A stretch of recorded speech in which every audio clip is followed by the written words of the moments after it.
지난주에 하나님의 사람 이 삼손에 대해서 말씀을 드렸습니다.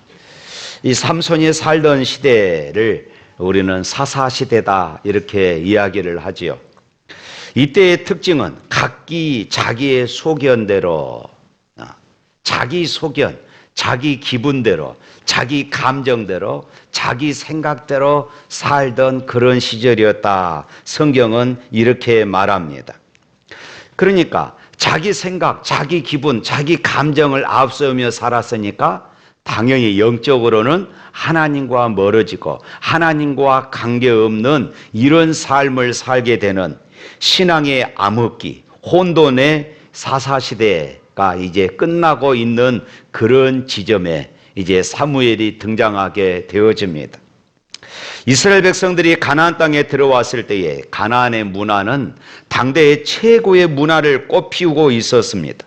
반면에 이스라엘 백성들은 이제 애굽에서 노예 생활을 하다가 해방되고 이제 특별히 자랑할 것이 없이 광야에서 먼지와 그리고 뜨거운 태양 그리고 흙바람 밖에 없는 광야 40년 동안의 그런 생활이 오직 살기 위해서 어떻게 하면 살까 이 생존만을 생각했던 그들이었어요. 그런데 그들이 마침내 이제 하나님께서 약속하신 이 가나안 땅에 들어왔습니다. 그런데 그곳은 인류 최초의 철기 문화를 가지고 있던 헷 족속을 비롯한 가나안 족속들이 자리 잡고 있었습니다. 특별히 세상적으로 보면은 이 가나안 사람들은 쾌락을 즐기며 인생을 참 재미있게 사는 것으로 보였던 것이지요. 무엇보다도 이스라엘 백성들이 가나안 사람들을 보면서 깜짝 놀란 일이 한 가지 있었습니다. 그것은 제사입니다. 자기들이 드리는 제사와 너무나도 달랐던 것이에요. 유대인들은 양을 잡아서 피 냄새를 맡으면서 하나님 앞에 자기의 죄를 회개하며 그렇게 제사를 드렸습니다. 그런데 가나안 사람들은 이 가나안의 제사는 술과 춤 그리고 이 신전에 있는 남자 사제, 여자 사제들과 어울려서 춤을 춥니다. 음란과 그리고 음행이 사창꾼을 방불케 했습니다. 이스라엘 백성들이 이런 가나안 사람들의 이런 문화들을 보면서 너무 부러운 것입니다. 그런데 하나님은 그들을 부러워하지 말라고 그럽니다. 그들을 본받지 말라고 그럽니다. 오히려 그들의 문화를 불태우라고 이렇게 말씀을 합니다. 그럴수록 이스라엘 백성들이 이 가나안의 문화들을 볼 때에 너무나도 매력적인 것입니다. 그래서 이스라엘 백성들은 하나님 앞에 제사를 포기한 것은 아니지만은 이 가나안의 매력적인 문화들에 차츰차츰 물들기 시작했고 그것이 너무 좋았던 것이에요. 안식일에는 하나님께 나와서 예배를 드리고 제사를 드렸습니다. 그러나 평일에는 그들로부터 이 가나안 온주민들로부터 농사법을 배웁니다. 그리고 그들이 섬기는 이방 신이 준다는 물질적 풍요를 숭배하기 시작합니다. 현세적 일시적 축복을 그들은 갈망합니다. 그러니까 자기들은 그동안 광야에서 하나님을 40여 년 동안 섬기고 가나안 땅에 어떻게 들어왔는데 가나안 땅에 사는 이 사람들은 하나님을 섬기지도 않으면서도 너무나도 화려한 이런 문화 속에서 살아가고 있는 것이 너무 좋았던 것이에요. 그러면서 이스라엘 백성들은 하나님도 섬기고 가나안 사람들이 섬기는 그런 우상들도 섬기면서 그들이 주는 그런 문화들을 즐기기 시작합니다. 하나님의 은혜도 받고 가나안 민족이 섬기는 우상 바알과 그리고 아스타롯이 준다는 풍요와 쾌락도 누리며 살고 싶었습니다. 사랑하는 성도 여러분, 우리가 믿는 신앙은 우리의 필요보다도 하나님의 하나님 되심을 믿는 것입니다. 할렐루야. 참되고 유일하신 하나님, 우리의 찬양과 영광을 받으시기에 합당하신 하나님을 우리는 믿습니다. 하나님은 하나님 대신만으로 충분히 우리의 경배의 대상이 되는 것입니다. 설령 나를 가난 가운데 있게 한다 할지라도, 내 질병이 낫지 않고 내가 고통 중에 있다 할지라도 하나님은 나의 찬양과 경배를 받으시기에 합당하신 분이심을 믿으시기를 바랍니다. 그런데 이스라엘 백성들은 이 영광의 하나님을 아는 지식에 이르지 못하고 하나님을 단순히 자기들의 부족, 자기들의 이 부족 신 정도로 취급하고 말았던 것이에요. 그리고 행복과 안녕을 확보하기 위해서 이방 신들에게 눈길을 돌렸습니다. 하나님께서 가장 싫어하신 이제 우상을 섬기기 시작한 것입니다. 그리고 가나안 문화가 주는 재미에 빠져 들어갑니다. 그런데 그 결과는 아주 처참했습니다. 블레셋과의 전쟁에서 패배했습니다. 엘리 제사장 아들 홈리와 비느하스가 죽었습니다. 그리고 그 전쟁에서 이스라엘이 그렇게 아껴왔던 하나님의 법궤를 빼앗기고 말았어요. 하나님의 역사하심으로 이 하나님의 법궤, 이 언약궤가 이스라엘 땅으로 돌아왔지만은 오늘 본문에 보면은 국경 지역 기럇 여아림에 있는지 20년의 세월이 흘렀다 이렇게 기록하고 있어요. 언약궤가 이스라엘 중심으로 돌아온 것이 아니라 이스라엘 변방 지역에 머물러 있다는 것은 그만큼 여전히 이스라엘 백성들은 하나님과의 관계가 돈독하지 않았다. 그들의 신앙이 여전히 회복되지 못하고 있었음을 지금 상징하고 있는 것입니다. 이미 이스라엘 자손들의 중심에서 하나님은 밀려나 있었어요. 여전히 가나안 문화가 좋았습니다. 여전히 가나안 민족이 섬기는 그 우상이 좋았어요. 이스라엘은 하나님도 믿고 한편 가나안 땅의 신인 바알과 아스타롯을 믿고 있었습니다. 명목상 하나님을 믿을 뿐이지 실제 생활에서는 오히려 이 바알 종교화 되어 있었던 것이에요. 그래서 2절에서 이렇게 전하고 있어요. 우리 다 같이 읽어볼까요? 교회가 기럇 여아림에 들어간 날부터 20년 동안 오래 있는지라 이스라엘 온 족속이 여호와를 사모하니라.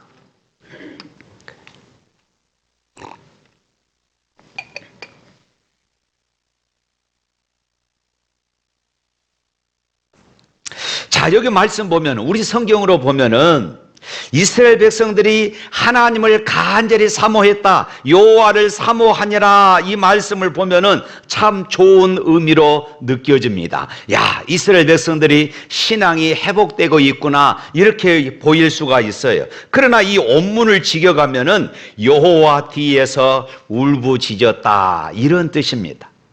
여호와 뒤에서 울부짖었다. 그러니까 여전히 하나님께 나아가지 않고 현실의 괴로움을 한탄하고 있다는 것입니다. 기럇 이 여아림이 블레셋과의 국경 지역에 있다 보니까 끊임없이 이 블레셋 사람들이 침략에 들어옵니다. 그리고 농사를 짓고 나면은 그 수확들을 다 거두어가 버립니다.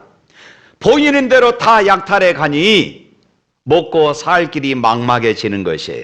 그래서 이들이 신세를 한탄하면서 그렇게 울부짖고 있었던 것이에요.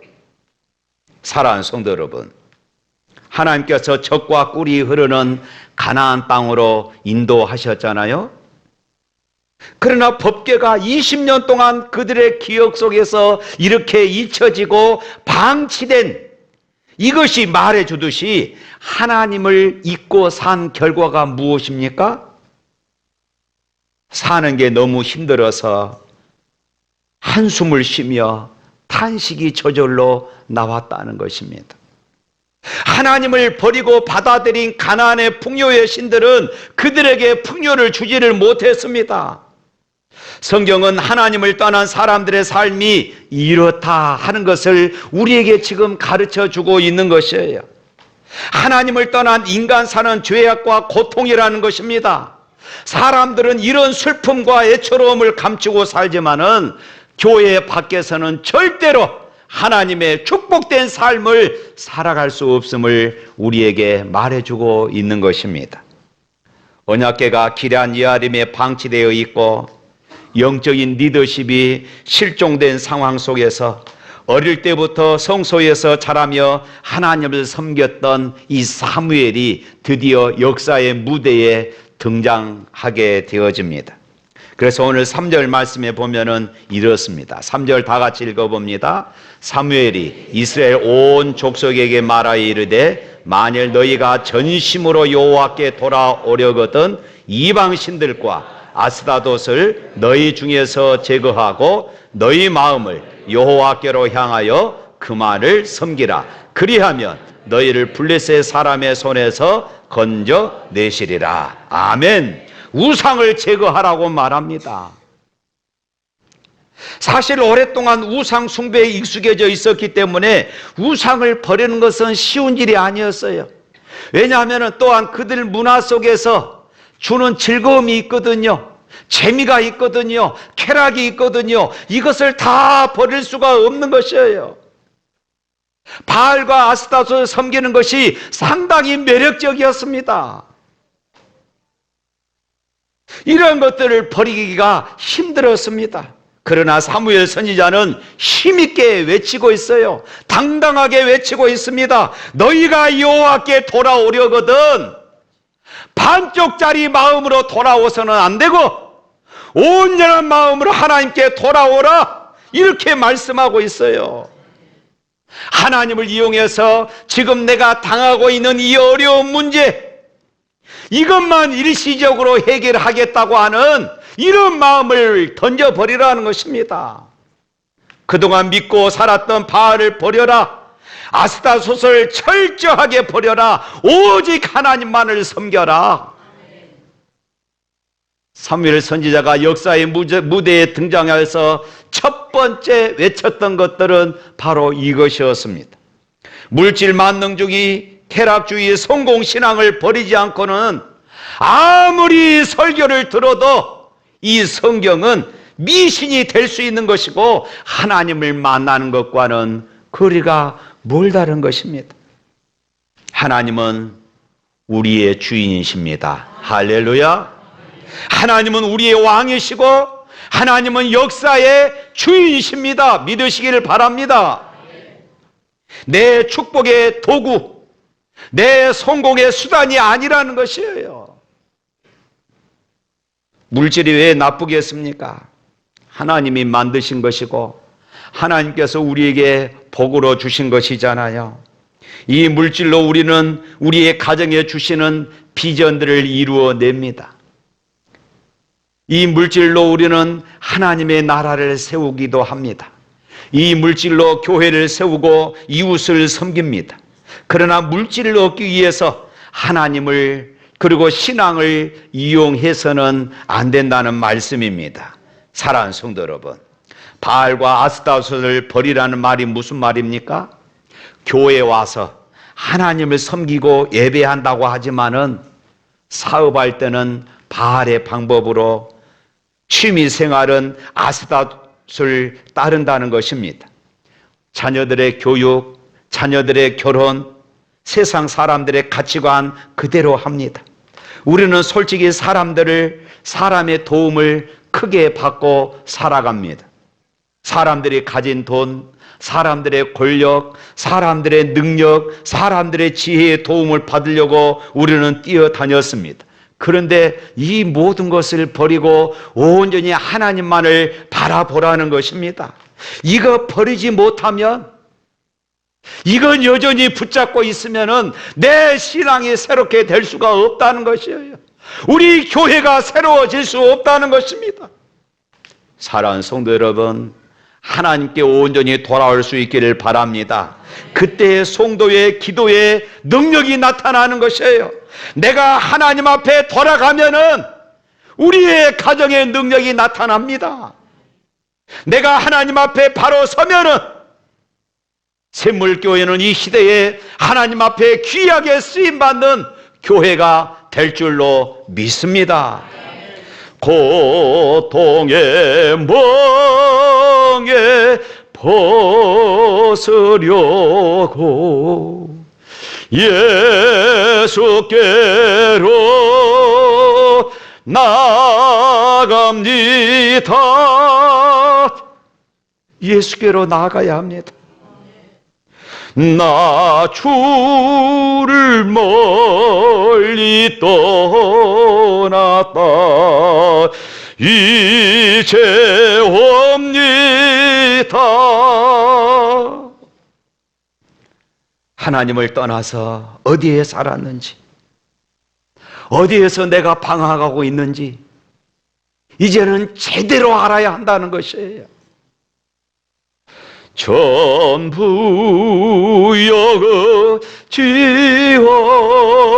여지옵소서, 전부 여지옵소서. 손 들고 옵니다. 이제는 세상 의지하지 않겠습니다. 이제는 세상의 가치관을 의지하지 않겠습니다. 세상에 주는 것을 탐하지 않겠습니다. 내가 주님을 멀리 떠났습니다. 내가 세상의 재미를 붙잡고 살았습니다. 바로 이것이 회개인 것이에요.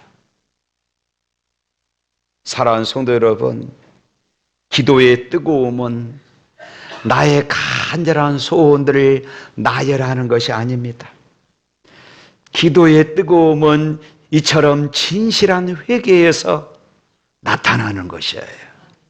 기도의 간절함은 자신의 처지를 한탄한 데서가 아니라 자기의 죄를 자복하고 애통하는 바로 그곳에서 나타나는 것이에요. 기도의 능력은 긴 시간 동안 중언부언한다고 나오는 것이 아니라 오로지 주여 나는 죄인으로소이다. 바로 이 고백 속에서 이 한마디에서 수천 마리의 소나 수만 마리의 양보다 더욱 기뻐하시는 하나님께서 즉시 베풀어 주시는 기도 응답의 역사가 나타나게 되는 것이에요. 믿으시기를 축복합니다. 그런데 이런 기도의 눈물이 말라버린 교회는 아무리 수천 수만 명의 사람들이 모여서 예배하고 찬양한다 할지라도 몸이 건조할 뿐인 것이에요. 사랑하는 성도 여러분, 우리 교회가 진정 더 나은 모습으로 새롭게 나아가기 위해서는 바로 나 한 사람부터 여호와께 범한 죄를 회개해야 하는 것이에요. 주여 나는 죄인입니다. 이런 진실한 회개가 일어날 때에 오늘 이 자리가 바로 미스바가 되어질 줄로 믿습니다. 이스라엘 백성들이 이제 미스바에 모였다는 그런 소식을 블레셋 사람들이 들어서 군대를 보냅니다. 그리고 이스라엘을 치러 올라오는 것이에요. 이스라엘 백성들은 전혀 전쟁할 준비가 되어 있지 않는 그런 상황에서 그들은 두려워하며 사무엘에게 자기들을 위해서 쉬지 말고 하나님께 기도해 달라고 요청을 합니다. 이것을 보면은 놀랐습니다. 이들이 변한 것입니다. 이제 오직 기도만이 모든 위기를 뚫고 나갈 수 있는 해결 책임을 그들이 깨닫게 되어져요. 하나님만이 도우실 수 있다는 것을 그들은 믿게 되었습니다. 그래서 사무엘은 이제 하나님께 기도하기 시작합니다. 9절과 10절 말씀 한번 읽어볼까요? 사무엘이 젖먹는 어린 양 하나를 가져다가 온전한 번제를 여호와께 드리고 이스라엘 위하여 여호와께 부르짖음에 여호와께서 응답하셨더라. 사무엘이 번제를 드릴 때에 블레셋 사람이 이스라엘과 싸우려고 가까이 오매 그날이 여호와께서 블레셋 사람에게 큰 우레를 발하여 그들을 어지럽게 하시니 그들이 이스라엘 앞에 패한지라. 할렐루야.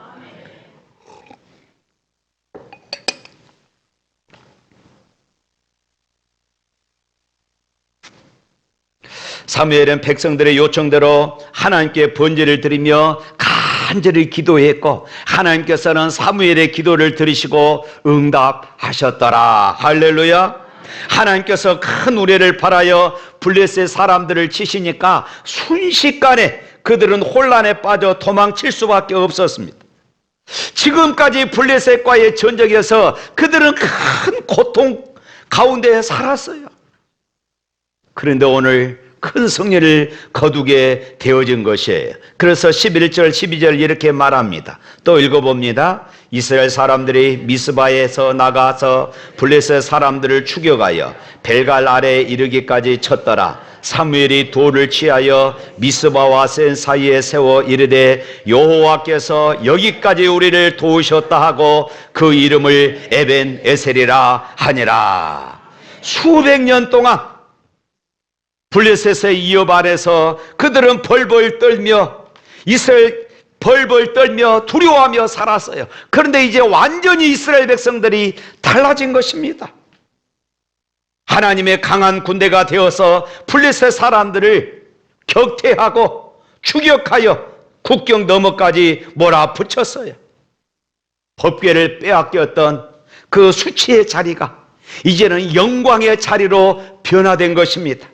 전쟁에서 패하여 3만이 전사했던 그 자리가 이제는 승리의 자리로 바꾸어지게 된 것입니다. 하나님이 떠났던 자리가 하나님이 도와주시는 그런 자리가 된 줄로 믿습니다. 그들이 철저히 회개하고 하나님께 돌아설 때에 하나님은 그들에게 기적의 승리를 맛보게 하셨습니다. 너무나도 감격하여 그들이 승리의 돌탑을 세웠어요. 그리고 선포합니다. 에벤에셀, 하나님이 우리를 여기까지 도우셨다. 할렐루야. 하나님이 하셨습니다. 하나님이 하셨습니다. 하나님이 하셨습니다 하는 이런 간증의 돌탑이었다는 것입니다. 이전에 블레셋에 패하여 언약궤까지 빼앗겼던 수치와 패배가 이제는 놀라운 승리로 뒤바뀌게 되어졌던 것이에요. 사랑하는 성도 여러분, 에벤에셀, 하나님의 도움으로 살아야 할 줄로 믿습니다. 하나님의 도움으로 이 세상을 먹고 살아야 될 줄로 믿습니다. 하나님을 버리고 성령님이 안 도와줘도 잘 사는 이런 방법들을 우리는 포기해야 합니다. 우상이 주는 것, 마귀가 주는 것 먹지 않겠습니다. 결단하라는 것입니다. 바로 그것이 미스바였습니다. 사랑하는 성도 여러분, 우리가 예수 믿고 병 낫는 것 참으로 소중합니다. 그러나 이것은 초보 신앙입니다. 신앙의 연수가 깊었는데도 하나님을 병 낫기 위한 부족으로 생각한다면 안 되는 것이지요. 하나님의 자녀들이 사업을 성공으로 해서 하나님의 나라를 세우는 것 너무나도 근사한 일입니다. 그러나 그것을 위해서 하나님을 수단으로 생각해서도 안 되는 것입니다. 하나님께 전심으로 돌아오면 이 시간에도 우리의 질병이 치유될 줄로 믿습니다. 하나님이 내 인생의 주인이 되면은 우리의 삶의 기적이 일어날 줄로 믿으시기를 바랍니다. 말씀이 내 인생의 가치관이 되고 성령의 능력에 사로잡히면은 이 시간도 우리의 질병이 치유될 줄로 믿습니다. 세상 모든 의사가 매달려도 안 되는 것 하나님께서 눈길 한 번만 주면은 끝장나는 것이에요. 바로 그 자리가 오늘 미스바였다는 것입니다. 사랑하는 성도 여러분, 기억하십시오. 하나님께 돌아와서 순종하면 에벤에셀 도움의 돌이 여러분의 인생 가운데 세워지는 것입니다. 할렐루야. 우리가 이런 은혜 체험해야 되지 않겠습니까? 사랑하는 성도 여러분, 사무엘이 역사의 무대에 등장하기 전까지 이스라엘은 이가봇 시대였습니다. 이가봇이라 이 말은 하나님의 영광이 떠났다 하는 이런 말이에요. 엘리 제사장 때 블레셋과의 전쟁에서 법궤를 빼앗겨 버렸습니다. 그리고 그 전쟁에서 엘리의 두 아들 홈니와 비느하스가 전사하고 맙니다. 이 소식을 들은 엘리 제사장은 의자에 앉아 있다가 충격을 받아서 목이 부러져 즉사하고 맙니다. 바로 그때 때마침 엘리 제사장의 며느리가 아이를 낳았습니다. 이 며느리가 이 시대를 한탄하면서 자기가 낳은 아들의 이름을 이가봇이라, 하나님의 영광이 떠났다. 얼마나 한탄스러우면은 세상에 아이를 낳고 자기 아이의 이름을 하나님의 영광에 떠났다 이렇게 이름을 지었겠습니까? 그러니까 하나님의 영광에 떠나버린 이가보 시대에 하나님은 이스라엘을 외면하신 것입니다. 그때는 이스라엘 백성들이 이방인의 손에 붙임 바 되어져서 고통의 멍에 가운데 그렇게 살아가고 있었습니다. 그러나 이제 에베네셀의 시대는 다른 것입니다. 하나님이 도우시는 시대에는 하나님의 영광이 이스라엘 백성들과 함께 하셨던 것입니다. 그때는 이스라엘 백성들에게 큰 승리가 있었어요.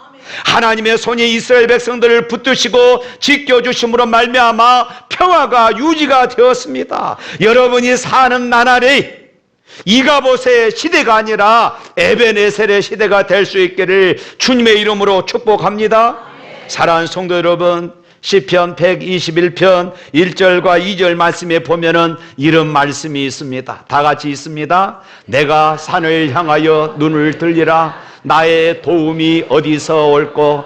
나의 도움은 천지를 지으신 여호와에게서로다. 할렐루야. 이 고백이 시편 기자의 고백으로 끝나서는 안 되는 것이에요. 시편에 있는 말씀으로 끝나서는 안 됩니다. 바로 오늘 저와 여러분의 고백이 되어야 할 줄로 믿습니다. 천지를 지으신 여호와께서 오늘도 에베네셀 되어주시고 앞으로도 에베네셀 되어주실 것을 믿습니다. 그런 승리의 삶, 간증의 삶이 되시기를 주님의 이름으로 축복합니다.